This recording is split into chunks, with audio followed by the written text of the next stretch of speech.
అదే RTV app వార్తల్ని క్షణాల్లో చదివే అవకాశం ఉంటుంది. ఒక న్యూస్ పేపర్, ఒక టెలివిజన్ ఛానల్ మీ చేతుల్లో ఎప్పుడూ ఉంటాయి. గ్రామ వార్డు వాలంటీర్లు రోడ్డెక్కారు. ప్రతిరోజు తమకు న్యాయం చేయాలని, చంద్రబాబు నాయుడు ఎన్నికల ముందు ఇచ్చిన హామీ అమలు చేయాలని చంటి పిల్లలను సంకనేసుకుని రోడ్డెక్కేటువంటి పరిస్థితి అయితే కనిపిస్తుంది. కర్నూలు కలెక్టర్ ఆఫీస్ ముందు కొంతమంది పిల్లలతో తల్లుల ఆందోళనకు వచ్చినటువంటి పరిస్థితి. మనతో మాట్లాడుకున్నాం. మేడం చెప్పండి, ఎందుకోసం రోడ్డెక్కారు? 4 ఏళ్ళ నుంచి చేస్తాను నేనైతే వాలంటీర్ జాబ్. ఇప్పుడు వాలంటీర్ జాబ్ కావాలనేసి వచ్చినాను. మరి చంద్రబాబు నాయుడు ఎన్నికల ముందు 10,000 ఇస్తాన్నారుగా. 10,000 జీతం ఇస్తానని చెప్పి వాలంటీర్ జాబ్ కొనసాగిస్తామని చెప్పినారు. ఇప్పుడు మొత్తానికి వ్యవస్థనే లేదు, తీసేసినామని చెప్తున్నారు. అందుకోసం జాబ్ కావాలని మేము ధర్నా చేస్తున్నాం. అంటే ఎన్నికలకు ముందు 10,000 ఇస్తానని ఎందుకు చెప్పినట్టు? మమ్మల్ని తీసుకొని పెట్టుకుంటాము విధుల్లోకి అని చెప్పినారు. ఇప్పుడు వ్యవస్థలో లేదంటున్నారు కదా, ఏమన్నా జీవో లేదనేసి చెప్తున్నారు. ఇప్పుడు మీరే జీవో ఇవ్వాలని, ఇచ్చి విధుల్లోకి తీసుకోవాలని అడుగుతున్నాము. మీరు చెప్పండి, గ్రామ వార్డు వాలంటీర్లకు ఎలాంటి న్యాయం చేయాలి? సార్, ఈ రోజు గ్రామ వార్డు వాలంటీర్లు 5 సంవత్సరాల పాటు అదే వృత్తిలో కొనసాగుతున్నారు. ఎక్కువ మంది యువత కూడా ఉన్నారు. రోజు రోజుకి మన భారతదేశంలో, ముఖ్యంగా ఆంధ్రప్రదేశ్లో నిరుద్యోగం భారీగా పెరిగిపోతుంది.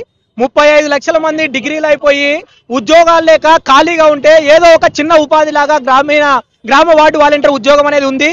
ఈ రోజు ఉన్న ఫలంగా రాష్ట్రంలో ఉన్నటువంటి 2,60,000 మంది గ్రామ వార్డు వాలంటీర్లని రోడ్డున పడేశారు.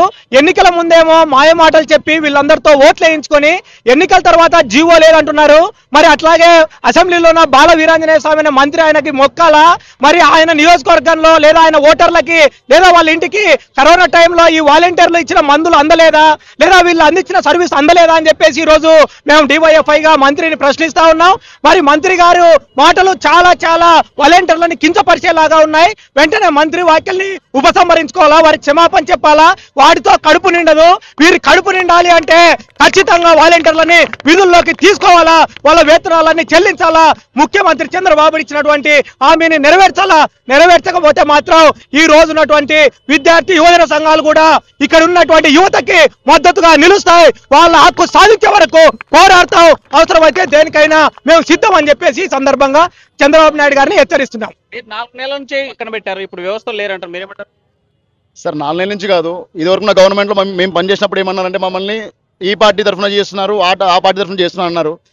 మేము చేసిన 5 ఏళ్లలో చేసిన కృషి మా అందరికీ తెలిసి ఏం చేసామనేది, మేము ప్రజలు ఎంత అవగాహన పొందినామో, ఏం చేసినామో, ఏం చేయలేదో ప్రతి ఒక్క జనాలకు తెలుసు.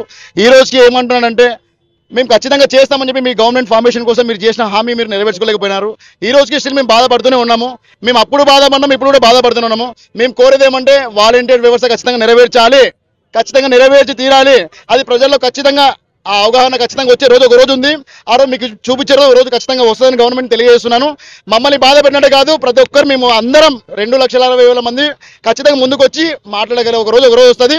ఆ రోజు మా సత్తా మేము చూపించగలుగుతాం. ఖచ్చితంగా వ్యవస్థలోనే మీరు లేమంటున్నారు, మీరేం చేస్తారు? వ్యవస్థలో మేము లేమన్నప్పుడు మొన్న వరదలు వచ్చినాయి విజయవాడలో. ఆ రోజు వాలంటీర్ వ్యవస్థ కావాలని ఏ విధంగా అడిగారు సీఎం గారు? మాకు సమాధానం ఇవ్వాల్సిందే. ఏ విధంగా అయితే మేము మీడియా ద్వారా మేము చెప్పగలుగుతున్నామో అదే మీడియా ద్వారా వార్తలలో కూడా వస్తే మేము వింటాము. ఆ రోజు ఎందుకు తీసుకున్నారు వాలంటీర్ వ్యవస్థను? వాలంటీర్ వ్యవస్థ అంటే అవసరానికి వాడుకునేది కాదండి. ఏ విధంగా నువ్వు గవర్నమెంట్ ఉద్యోగస్తునికి ఒక జీవో ఇచ్చి ఏ విధంగా తీసుకుంటున్నావో వితౌట్ జీవోతో మమ్మల్ని తీసుకున్నావు. మేము మిమ్మల్ని నమ్మి, ఒక గవర్నమెంట్ నమ్మి ముందు అడుగేసాము. మా అడుగులను మీరు వెనక్కి వేయకూడదు, ఎప్పటికి వెనక్కి వేయకూడదు. ఎప్పటికీ చెప్తున్నాము, మా వ్యవస్థ అనేది మేము మానుకోదలుచుకోలేదు. మా వ్యవస్థని కొనసాగించాల్సిందే.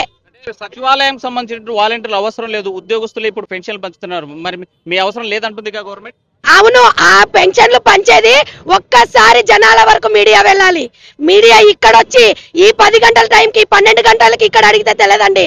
మేము వెళ్ళింది 5:30కి వెళ్ళి పింఛన్లు ఇచ్చాము. వాలంటీర్స్ 6 గంటలకు ఇచ్చాము. 10:30కి వస్తున్నాం అక్క అని ఫోన్లు చేసి ఆగితే కూడా నిలబడుకొని మేము వాలంటీర్లం పింఛన్లు ఇచ్చాము. అదే విధంగా హాస్పిటల్లో ఉంటే పేషెంట్ అక్కడికి వెళ్ళి ఇచ్చాము. ఇదే సచివాలయ వ్యవస్థ ఉంది కదా, సెక్రటరీలు ఉన్నారు కదా, వాళ్ళు వెళ్ళి ఇవ్వమనండి, మేము తలదించుకుంటాం. 4 నెలల నుంచి అదే పని ఇప్పుడు సచివాలయ వ్యవస్థ ఉండే ఉద్యోగులు చేస్తున్నారు. నేను చెప్పే క్వశ్చన్ ఒకటేనండి, మీకు చెప్పే ఆన్సర్ మీరు జనాల దగ్గరికి వెళ్ళి వాలంటీర్ పింఛన్ మీకు కరెక్ట్ గా ఇచ్చారా, సెక్రటరీలు కరెక్ట్ గా ఇస్తున్నారా అంటే జనాలే మీకు చెప్తారు.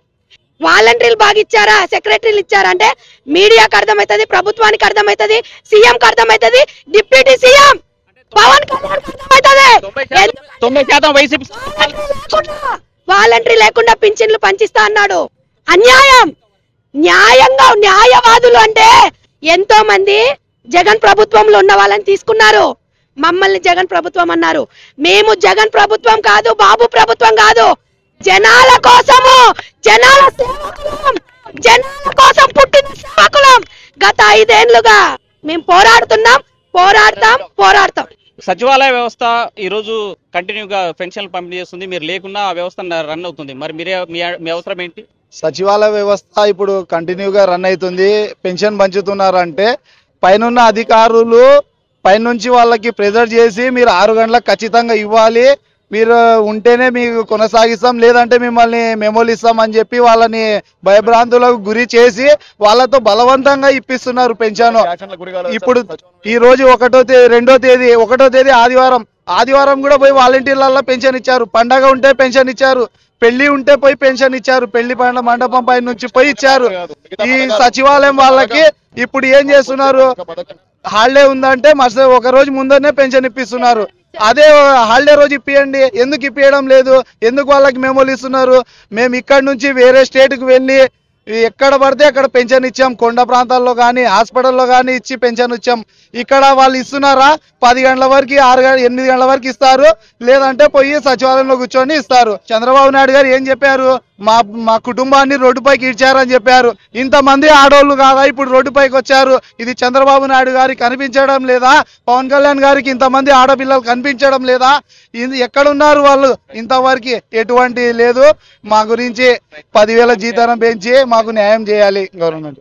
వార్డు వాలంటీర్లు ఓటే కోరుతున్నారు. తమకు ఎన్నికలకు ముందు ఇచ్చినటువంటి హామీ ప్రకారం 10,000 జీతం ఇవ్వాలి. ఇప్పుడు బయట ఉన్నటువంటి విధుల్లో ఎవరైతే లేకుండా వాళ్ళ సేవలు ఉపయోగించుకున్నటువంటి ప్రభుత్వం తక్షణమే వాలంటీర్లను ఉపయోగించుకునేలాగా ఆ వ్యవస్థను కొనసాగించేలాగా చర్యలు తీసుకోవాలని చెప్పేటువంటి పరిస్థితి. వీడియో జర్నలిస్ట్ చంద్రశేఖర్తో హుస్సేన్, ఆర్టీవీ, కర్నూలు. మరిన్ని వీడియోస్ కోసం ఛానల్ ని సబ్స్క్రైబ్ చేయండి. లేటెస్ట్ అప్డేట్స్ కోసం వాట్సాప్ ఛానల్ ని ఫాలో చేయండి. అండ్ లింక్ డిస్క్రిప్షన్ లో ఉంది.